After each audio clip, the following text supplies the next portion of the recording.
Querido amigo, hoje temos como alvo estudarmos os capítulos 12, 13 e 14 do livro de Jó. Esses capítulos são importantes, pois neles veremos o quarto discurso de Jó, que se transforma numa resposta amarga aos seus três amigos, demonstrando que ele não tinha aceitado as suas colocações. E o título, então, que eu sugiro para esse capítulo é o seguinte: Uma resposta sincera. Uma resposta sincera. As palavras de Jó que temos à nossa frente não constituem uma resposta somente a Zofar, mas são palavras em resposta aos três amigos. Essa intervenção de Jó marca o fim do primeiro ciclo de discursos e dão início ao segundo ciclo de argumentações. Depois de ouvir e responder aos seus amigos, agora parece-nos que ele está um pouco mais comedido nas suas palavras, ele está mais controlado e não está tão turbulento. Jó pacientemente ouviu todas as acusações de Zofar, de Bildade e de Elifaz. Eles acusaram o seu amigo, que estava sofrendo dores terríveis, de infidelidade a Deus.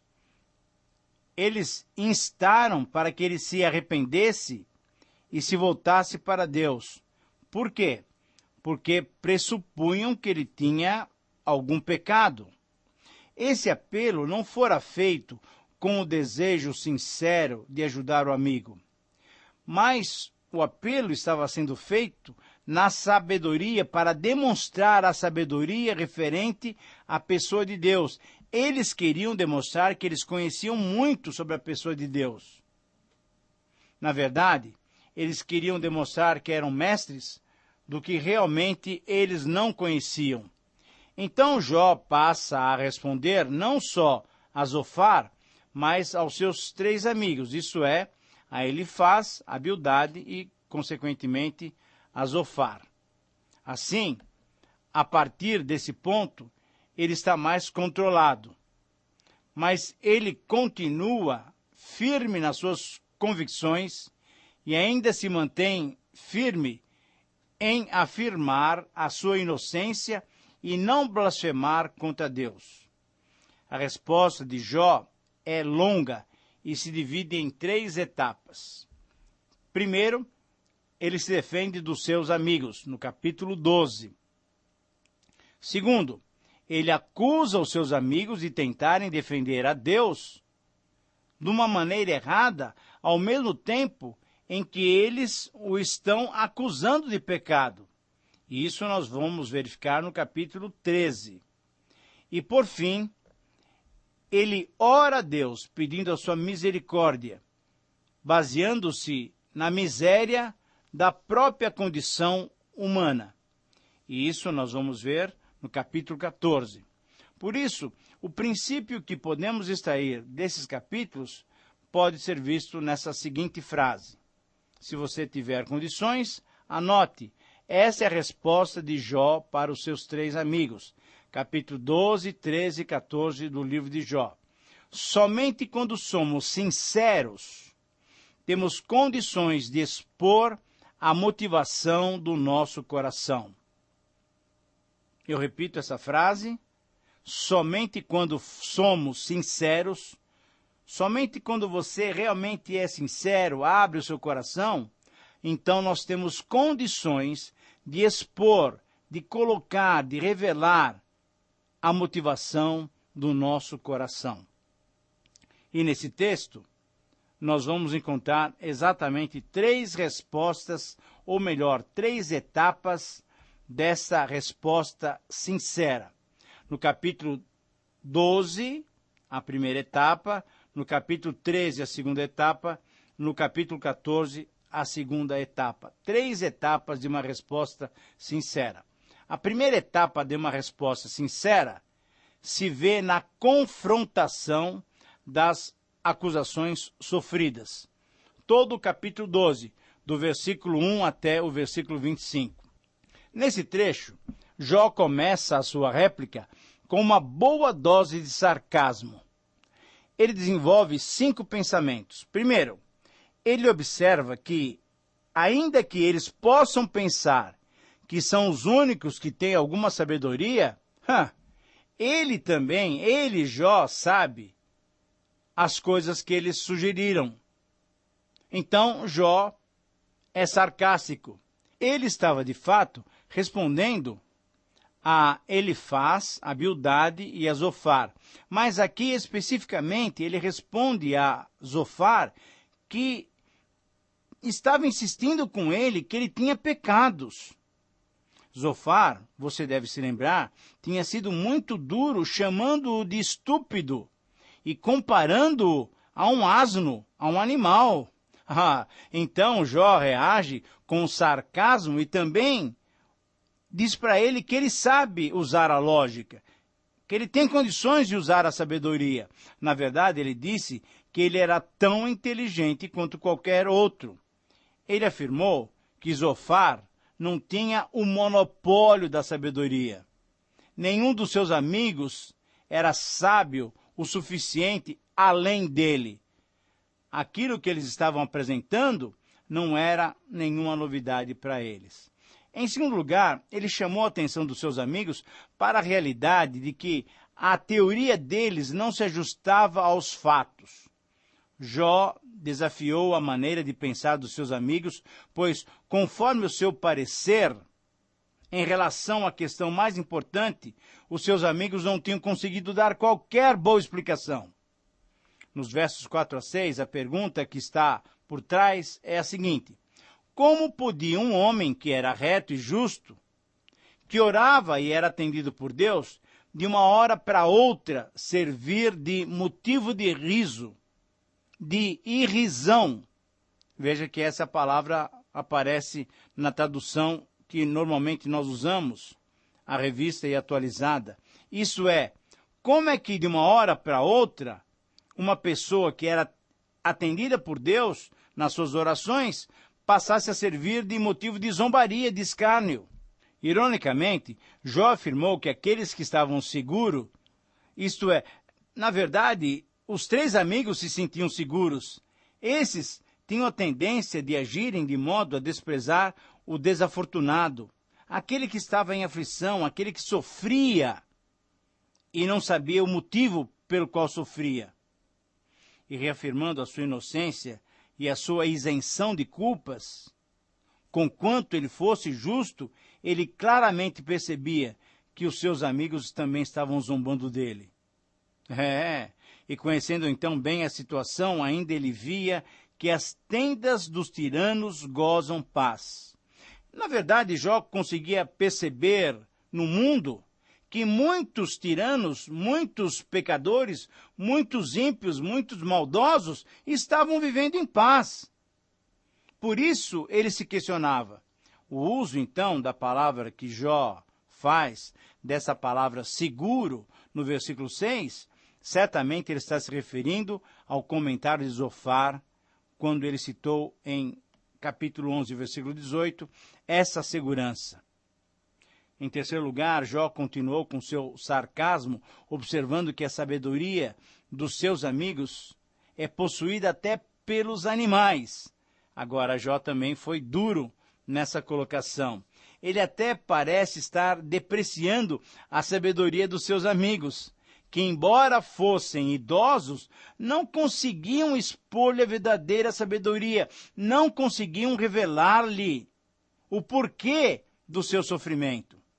Eles só lhe falaram daquilo que ele já sabia, daquilo que já era universalmente conhecido. Nos versículos 13 a 16, Jó, em quarto lugar, apresenta a sabedoria verdadeira que está com Deus. Deus, sim, é soberano sobre toda a criação e sobre toda a história, e também com Deus está a força. E isso faz dele o soberano que determina, e ninguém mais pode opinar. Jó mostra que essa força divina é também uma força destruidora que se vê na natureza, pois até o que erra lhe pertence. Na verdade, o que Jó está querendo mostrar aqui é que nós não podemos imaginar que Deus só faça coisas boas ou permita só coisas boas, porque Deus é bom. Nós temos que entender, nós temos que admitir que mesmo sendo Deus um Deus bom, ele permite certas situações que aparentemente para nós são difíceis, são ruins. Por fim, em quinto lugar, Jó, continuando a sua descrição do poder divino, versículos 17 a 25, mostra-nos como resposta ele faz que nem sempre entendemos o sentido daquilo que Deus faz. Jó apresenta uma relação dos atos que Deus faz, atos esses que comprovam a sua sabedoria, a sua força e o seu poder. Ele é sobre tudo e sobre todos, mas ainda que Jó afirme a sabedoria e o poder de Deus, ele insiste em dizer que Deus permite atos destrutivos. Afinal, ele mesmo estava experimentando isso na sua vida e no seu corpo, que se desfazia, que se destruía dia a dia. A segunda etapa de uma resposta sincera se vê no pedido para se entender a situação específica. E isso agora nós vamos encontrar no capítulo 13. Nos 28 versículos nós encontramos essa resposta. Uma resposta sincera se vê no pedido para se entender a situação específica. Jó tem experiência em sua própria vida da grandiosidade do poder de Deus, conforme a sua afirmação no versículo 1. Para ele, os seus amigos não lhe acrescentaram nada. Por isso, diante da sua situação específica, ele desejava falar com o Todo-Poderoso. Ele queria falar com Deus. Agora, seria pretensão, seria um atrevimento de Jó procurar uma audiência com o Deus Todo-Poderoso? Olha, eu creio que não. Na verdade, é exatamente isso que nós devemos fazer. Quando é que você pede uma audiência com Deus? Ora, querido amigo, quando você o busca em oração. Nós devemos entender que a oração é exatamente isso, um momento em que nós vamos abrir o nosso coração diante de Deus. A oração é a nossa maneira de nos comunicarmos com Deus. É através da oração que podemos apresentar os nossos pedidos e os nossos agradecimentos a Deus. É através da oração que derramamos o nosso coração a Deus e o adoramos por Ele ser quem Ele é. É através da oração que clamamos por socorro e o louvamos por aquilo que Ele faz. Seria atrevimento se desejássemos, através da oração, nos justificar diante de Deus, mostrando que estamos certos e Ele está errado, que o seu julgamento sobre nós está errado, que as suas ações em nossas vidas estão erradas. Aí sim seria atrevimento e pretensão, por uma simples razão. Sabe por quê? Porque Deus sempre está certo, e diante dele, nós sempre estaremos em débito. Então, Jó nos conduz a 5 considerações. Primeiro, ele lembra de novo aos seus amigos que ele tem o mesmo conhecimento que eles possuem. Ele os admoesta a ficarem quietos, a ficarem calados. Jó afirma que os argumentos deles não têm tido valor nenhum. Ele os repreende por demonstrarem parcialidade na sua defesa dos atos de Deus e sugere que Deus os castigue por isso. Jó é muito firme. Jó também afirma que os seus amigos têm demonstrado parcialidade. Eles defendem a Deus e acusam Jó como pecador, só porque ele estava sofrendo em seu físico, em seu corpo. O seu corpo estava se desfazendo. Agora pense bem, na opinião dos amigos de Jó, Jó não poderia ser inocente e ainda sofrer. Por quê? Porque isto sugeriria que Deus estava sendo injusto ao afligir o justo Jó. Como Jó, os amigos não pareciam reconhecer a existência de Satanás. E assim, atribuem o sofrimento somente a Deus. O sofrimento que Jó estava passando é somente ação de Deus. Era essa a ideia. Ao afirmarem a pecaminosidade de Jó, eles tinham respeitado a pessoa de Deus, enquanto se recusavam a aceitar a possível inocência de Jó. Em segundo lugar, Jó então disse que pretendia defender o seu caso diante de Deus sem se importar com as consequências. Versículos 13 a 15. Parece que Jó ainda está se dirigindo aos seus amigos nessa parte. E, em terceiro lugar, Jó considera a sua iniciativa de buscar o Senhor como o único caminho para a sua salvação, para a sua libertação, para sair daquela situação. E assim ele expressa a sua confiança de que será justificado. Em quarto lugar, Jó confia que, apresentando corretamente a sua causa, que ao mostrar as suas razões, que sendo ouvido em suas argumentações, ele seria justificado. E em quinto lugar, finalmente, Jó, que já tinha começado a falar sobre a sua justificação, sobre pedir clemência para Deus, finalmente aqui ele começa a falar com Deus pedindo a sua benevolência. Capítulo 13, versículos 20 a 28. Jó então fez duas petições em preparação para a defesa do seu caso. Primeiro, ele precisa de uma pausa no seu sofrimento, versículos 21. E ele necessita que Deus se comunique com ele, versículo 22.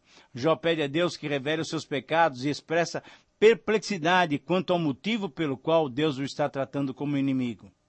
No verso 25 ele diz: queres aterrorizar uma folha arrebatada pelo vento e perseguirás uma palha seca? Na verdade, Jó estava perguntando: quem sou eu, quem era Jó, para merecer a atenção do seu Deus? Uma folha arrebatada pelo vento, uma palha seca. Não valia a pena tanto cuidado com um ser tão insignificante? Essa é a argumentação de Jó. Jó sempre se considerou assim e nunca foi soberbo. Mas a minha pergunta é a seguinte: não é assim mesmo que nós nos sentimos?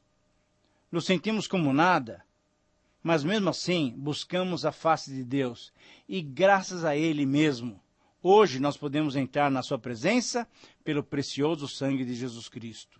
A terceira etapa que nós vamos ver agora, e afinal, no capítulo 14, dos versículos 1 a 22, a terceira etapa de uma resposta sincera se vê na petição da misericórdia divina. Já desde o final do capítulo 13, Jó vinha comentando sobre a brevidade da vida humana. Mas agora ele utilizou palavras mais brandas, mais calmas, e ele falava com mais clareza e certamente falava com confiança. Jó está procurando a misericórdia de Deus. E sobre essa questão ele faz 5 colocações. Primeiro, nos versos 1 a 6, Jó reconhece que o ser humano é efêmero e passageiro. Reconhece que o ser humano é impuro e limitado. Não há nada no homem que garanta a plena felicidade e segurança. Os seus limites foram traçados por Deus. E então surge a pergunta: tendo em vista a brevidade da vida humana, tendo em vista a vida curta do homem, por que o julgamento de Deus é tão rigoroso? Segunda afirmação, segunda colocação, nos versos 7 a 9, Jó faz uma comparação entre o homem e a árvore. Enquanto ela está sendo cortada, ainda tem uma esperança de que seus brotos nasçam e cresçam. Portanto, a sua esperança é de que ele mesmo não venha a ser completamente desterrado, arrancado da terra. Embora naquele momento ele se sentia podado e até cortado. A sua esperança é que ele de novo floresceria. Então, em terceiro lugar, Jó pede que Deus desvie dele os seus olhos e permita que ele descanse um pouco só, dele um tempo, para que ele pudesse respirar. Diferentemente da árvore que rebrota de suas raízes, mesmo depois de ter sido cortada, o homem morre e aí não se levanta mais. À primeira vista, parece que no versículo 12, Jó não crê numa ressurreição de mortos. Contudo, Jó está falando, possivelmente, da renovação da sua vida física nesse versículo. Jó, então, está dizendo que o homem não pode viver outra vida física. Veja bem a ilustração da árvore, como a que ele perdeu, mas que ele não cessa de existir na morte. Mas, em quarto lugar, nos versos 13 a 17, vemos que o espírito de Jó parece ter um novo ânimo. Ele se levanta para além do desespero produzido por seu corpo que se apodrece, e embora não seja ensinada aqui de modo claro e pleno, a referência à ressurreição é clara. Jó então entende que o homem não pode mais responder a Deus, nem o seu pecado seria mais visto. Por isso, ele está dizendo que se Deus quisesse, ele teria o poder para esconder Jó num sepulcro, para depois trazê-lo de volta à vida, depois que passasse a sua ira. Graças a Deus que hoje é a ressurreição de Jesus que firma a nossa fé.